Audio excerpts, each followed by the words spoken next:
Manhattan is a 1979 comedy directed by Woody Allen and starring Woody Allen, Diane Keaton, Michael Murphy, Mariel Hemingway, Amber Hoffman, Meryl Streep, and Wallace Shawn. The film opens in Manhattan. No shit. Isaac, Tracy, Yale, and Emily are chilling out at Elaine's with Isaac trying to look cool. She's gorgeous. She's 17. What? I'm 42 and she's 17. I'm older than her father. Well, it's only a quarter of a century. What's the problem? We ought to go, because I've got an exam. She's got homework. I'm dating a girl who does homework. Later on, Yale admits to Isaac that he's been having an affair. I mean, in all the years that we've been married, I've had, one or two very minor things with other women. I mean... Yeah, let's ask your wife how minor those things are. Well, I don't think 17 is too young. Besides, she's a bright girl. It is when you're fucking 42 and she's 17! Yeah. You ever thought any more about having kids? Oh, God, kids. So Isaac can date them? Isaac's ex-wife is writing a tell-all book, so he decides to stalk her and confront her about it. Are you writing a book about our marriage? You leave me alone. Are you writing something about a breakup? Just tell me. We've said everything that needs to be said to each other. Now we know what Meryl Streep was doing when she vanished in the middle of Kramer versus Kramer. You know, I want you to enjoy me, my wry sense of humor and astonishing sexual technique. Ew. Charming, you know, and erotic, no question about that. As long as the cops don't burst in, I think we're going to break a couple of records. Oh, just fucking stop. Isaac and Tracy go to the art museum and run into Yale and his new side piece, Mary. There's some pretentious discussion that leads to some trashing of Ingmar Bergman. You get in trouble. Bergman? Bergman's the only genius in cinema today, I think. He's a big Bergman fan. Real adolescent, fashionable pessimism. I mean, the silence, God's silence. Okay. Once again, this movie is also too highbrow for USA Up All Night. Then they trash her. Could you believe her? I mean, she was really Real nervous. nervous. She was overbearing. She was, terrible. Isaac has had it with his TV writing job and quits and immediately regrets it.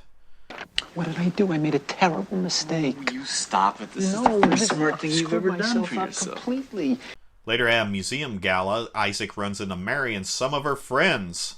The premise is this guy screws so great. Screws so great? Screws so great that when he brings a woman to orgasm, she's so fulfilled that she dies. Now that sounds like something that would run on USA Up All Night. I finally had an orgasm and my doctor told me it was the wrong kind. Are we using the metric system? Hey, it's a support dog. Look at that shot. Damn, I love New York City. Isaac then picks up his son, mentioning the book again, and takes him for lunch at the Russian tea room, which is every boy's dream, am I right? Mary wants to get out and calls Yale, who tells her to scram and then contacts Isaac for a walk on this beautiful day. Come on, it's an electrical storm. You want to wind up in an ashtray? I guess a low pressure system rolled in. They dodge into a museum and Mary shows her Jeopardy prep. Sixth planet from the sun. How many of the satellites of Saturn can you name? I really did want to see a lot. I like it when you get an uncontrollable urge. Ooh. So I have a chance to go to London. Go! Run! Yale stops by Mary's and they get into it. Then Isaac moves into his new place. Fool around, it'll take your mind off. How many times a night can you? How often can you make love in an evening? What is it A with you? lot. Ah! No! Elsewhere, Yale makes a move to break it off with Mary. I got these tickets to see Rand Paul tonight. Here, you can take them. Come on. Listen, this is very hard on me, No, too. please, why don't you just take them and go with your wife? That's some shade. Fuck off, Yale. That's not quite as shady, but you get the point. Mary talks to Isaac about the breakup, then the two boys do what every New York male did in the late 70s and 80s. They played racquetball. Do people even still play racquetball? Yale then encourages Isaac to date Mary, probably just to ease his own conscience. They start dating by going to a movie I can't pronounce the title of, and their relationship grows. How nervous would you be if Woody Allen was hanging out in front of your daughter's school? Isaac breaks up with Tracy and don't touch your face like that, you asshole. There's some more relationship montage and Emily wants to set up a double date with Isaac and his new lady. Hi. Hi. This is Emily. Hello, nice to meet you. It's Yale. Hi. Hi, Yale. Sorry, this is awkward as fuck.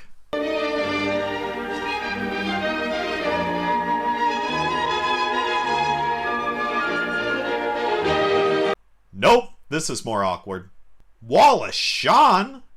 Yale calls wanting coffee, but Mary denies, but Yale gets to see her anyway when they go celebrate the reception to the early chapters of Isaac's book. Oh look, the ex's book came out. So they decide to read it to him. What an empty experience. What a bizarre charade sex with my husband was. Please. What a bunch of dicks. Isaac talks to his ex about the book and she informs him about this. Look, I better warn you. I've had some interest in this book for a movie sale. I really hope Ned Beatty plays Isaac since he was in every movie in the 1970s. Then Isaac comes home to this piece of information. I think I'm still in love with Yale. I give the whole thing 4 weeks. That's it. I can't plan that far in advance. Okay, all you baby boomers can now shut up about millennials now. Isaac then confronts Yale. I introduced the two of you, remember? Right, what was the point? I don't understand that. Because I thought you liked her. Yeah, I do like her. Now we both like her. Yeah, well, I liked her first. This man is an academic. Isaac calls him out on his bullshit and splits to a montage of his life and dining with Emily post her breakup with Yale. You know, I was a little pissed off at you. I figured if you hadn't introduced Mary to Yale, this might never have happened.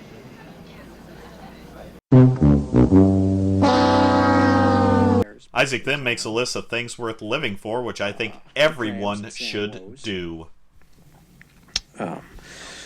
Tracy's face. He rushes to Tracy's and oh shit, she's heading for London. I don't think you ought to go. I think I made a big mistake, and I would prefer it if you didn't go. Fuck you. You really hurt me. It was not on purpose. No, you were a selfish little shit. We've gone this long.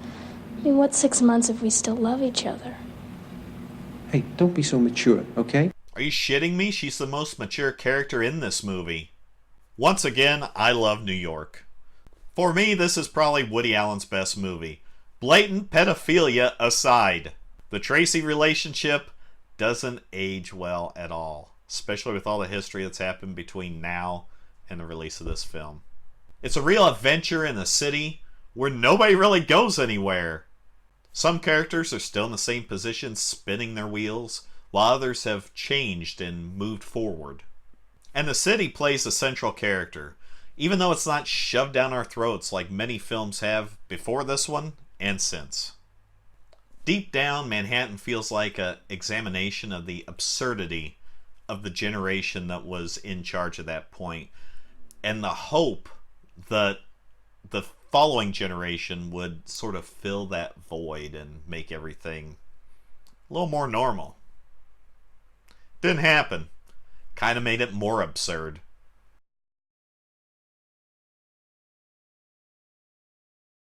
But Dad, Van Gogh. Did you hear that? She said Van Gogh. I couldn't like an Arab, she spoke.